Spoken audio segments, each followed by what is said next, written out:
Karena talkshow kita ini hibrid, ada yang di sini, ada yang di luar. Dari peserta yang virtual, yang online itu juga mengajukan pertanyaan. Tapi pertanyaan ini akan dibacakan nanti akan direspon oleh Prof. Silakan Nana. Ya, baik. Terima kasih Pak Yarmen. Izin Prof, ini ada pertanyaan dari yang menyaksikan secara online ya.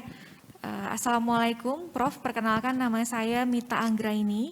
Izin bertanya, kondisi ketidakpastian akan selalu ada di masa yang akan datang. Inovasi dan perubahan akan terus bergulir.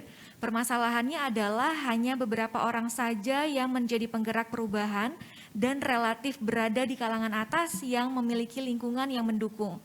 Lalu menurut pandangan Prof, bagaimana strategi membangun kesadaran bagi semua kalangan, terutama untuk kalangan menengah ke bawah, untuk siap menghadapi ketidakpastian dan membuat perubahan, sehingga Indonesia bisa dibangun dari kesadaran-kesadaran kelas grassroots. Terima kasih, Prof. Ya, ketidakpastian milik semua orang, ya, milik semua orang. Justru sebetulnya yang banyak beban itu justru kelas menengah ke atas. Karena asetnya sudah besar, SDM-nya banyak. Nah, justru yang di bawah itu sebetulnya mempunyai kesempatan untuk beradaptasi dengan cepat, ya. Tapi memang beda sih, orang kalau sudah berumur sama masih muda tuh berbeda, ya. Kalau seumuran saya ini sekarang udah pengen hidup santai, udah mau lebih tenang, ya nggak mau beban. Tapi saya bilang saya harus hadapi situasi ini karena saya punya anak-anak, punya orang lain yang mau bekerja dan orang lain melihat saya sebagai panutan, jadi saya nggak boleh menyerah begitu. Ikhtiar jalan terus walaupun agresivitas sudah berubah gitu ya. Tapi orang muda itu tentu tidak boleh hanya berpangku tangan dan melihat segala sesuatu itu seperti yang sudah ada ya. Saya tayangkan pada Anda ini quotes dari Peter Drucker. Coba tolong tayangkan nih slide-nya ya. Peter Drucker pernah mengatakan begini, mendiang Peter Drucker, ahli manajemen kelas 1 dia bilang ya. Mereka bilang the greatest danger in times of turbulence. Sekarang kan, ya bahaya terbesar pada waktu terjadi goncangan besar dalam kehidupan.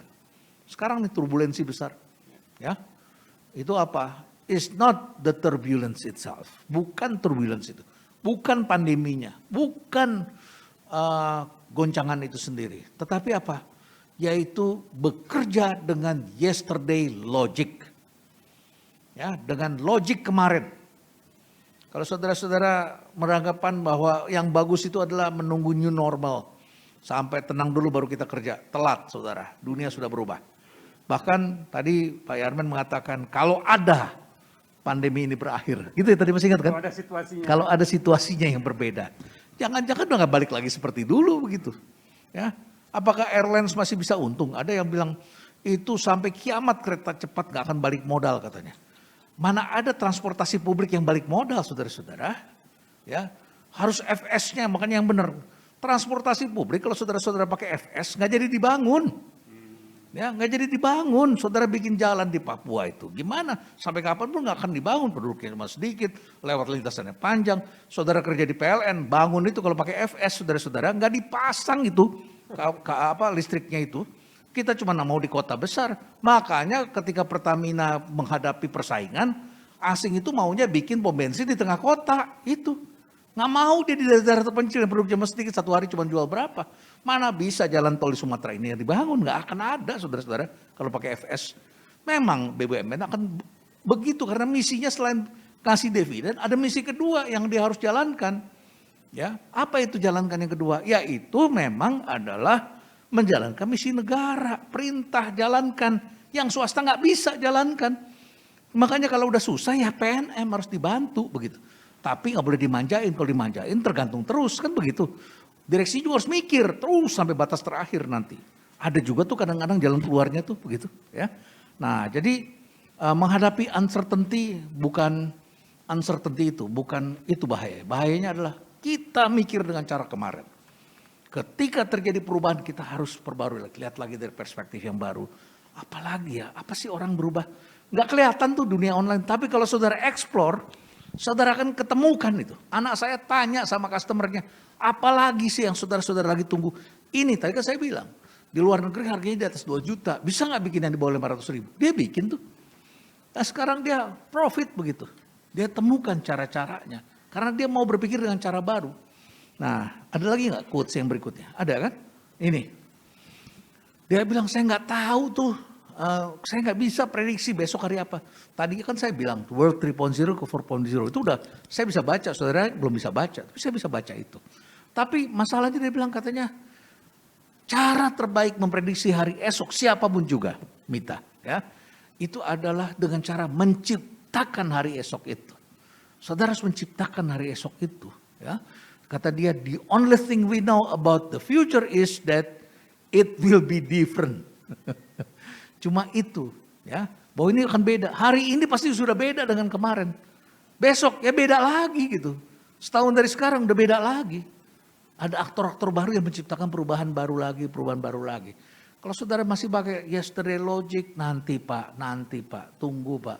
Belanda masih jauh, Pak. Belanda masih jauh ya sudah, hilanglah. Mendingan kita pakai tipu Aceh dikit lah. Ya, supaya Belandanya bisa kita tipu gitu kan ya. Nah, Belandanya bisa kita tipu secara positif ya. Secara positif. Jadi kita harus pakai ilmu kita untuk melihat dengan siasat baru ini ke depan. Menciptakan. Dan saudara-saudara tentu harus akur. Ya, saudara harus akur, harus bisa implementasi. Jangan ikut-ikutan lah orang yang suka debat-debat itu. Ya, debat-debat itu kita pikir hebat. Kalau Anda pernah dengar nggak cerita mengenai ada pertemuan berantem antara seekor harimau dengan seekor keledai, ya. Dan kemudian akhirnya mereka berdebat, minta pendapat dari raja hutan, lion, ya. Harimau bilang, si keledai itu bilang rumput itu warnanya biru, gitu ya. Terus kemudian harimau bilang enggak lah, rumput itu hijau. Berantem mereka berdua, ya enggak, rumput itu biru kata si keledai. Akhirnya mereka sepakat karena berantem mereka datang ke singa, raja hutan. Singa, ini saya bilang rumput itu kan biru, masa dia bilang hijau kata keledai. Loh yang mulia ini rumput ini kan hijau, masa bodoh bener ini keledai ini, dia bilangnya biru. Enggak, memang biru kan, betul kan yang mulia kata dia. Kemudian lionnya singanya bilang iya memang biru rumput itu. Terus gimana? Ya udah karena kamu benar maka saya bebaskan kamu.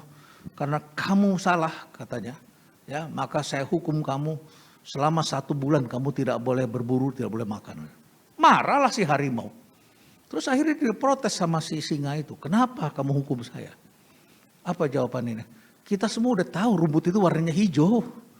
Persoalan kamu adalah kenapa kamu berdebat sama orang bego itu katanya. Itu persoalan kamu, makanya saya denda kamu. Jadi sejak mendengarkan cerita itu, saya jadi malas lagi debat di televisi. Males saya, ketemu orang-orang yang sama terus gitu. Dan semua frame-nya politik. Ya, semua frame-nya politik. Ya udahlah, akhirnya lo mau bener, lo mau salah, silahkan deh.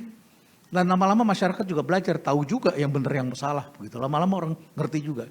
Ya sudahlah, masing-masing sudah ada perannya. Saya bukan berada di area itu, saya tidak mau menjalankan itu. Jadi bagaimana supaya ini menjadi milik masyarakat, supaya bisnis yang ada di grassroots bisa tahu adalah to create.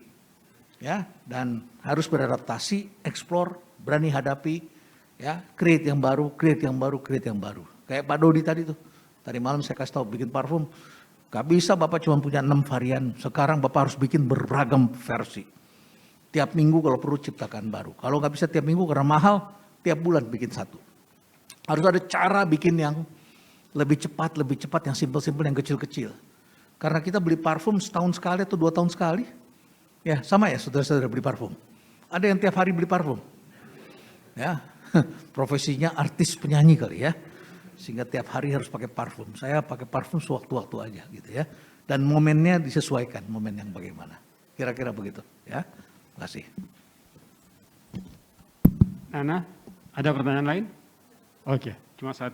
Ya, terima kasih banyak kepada para audiens yang ada di sini maupun yang ikut talkshow kita ini di luar melalui virtual. Kita ucapkan terima kasih banyak kepada Prof.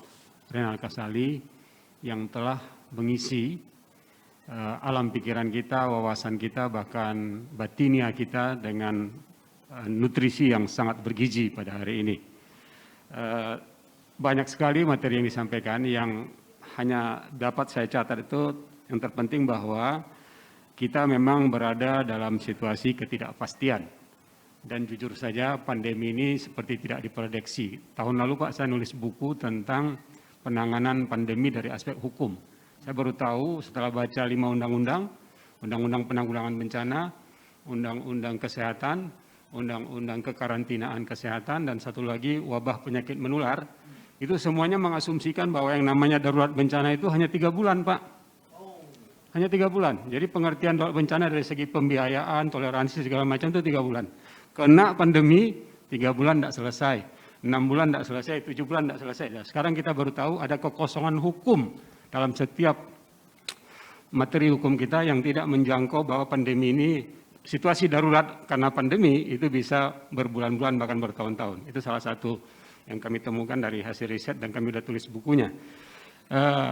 Tapi ketidakpastian ini sempat dianggap akan masuk ke fase new normal dan kita beradaptasi dengan kehidupan baru, tapi ternyata dalam situasi kehidupan baru ini pun masih ada juga turbulence atau goncangan-goncangan yang di luar dugaan kita. Contoh pagi tadi saya masih baca Rusia mulai meningkat lagi COVID-nya, Denmark juga, tapi di tempat lain sudah agak landai ya.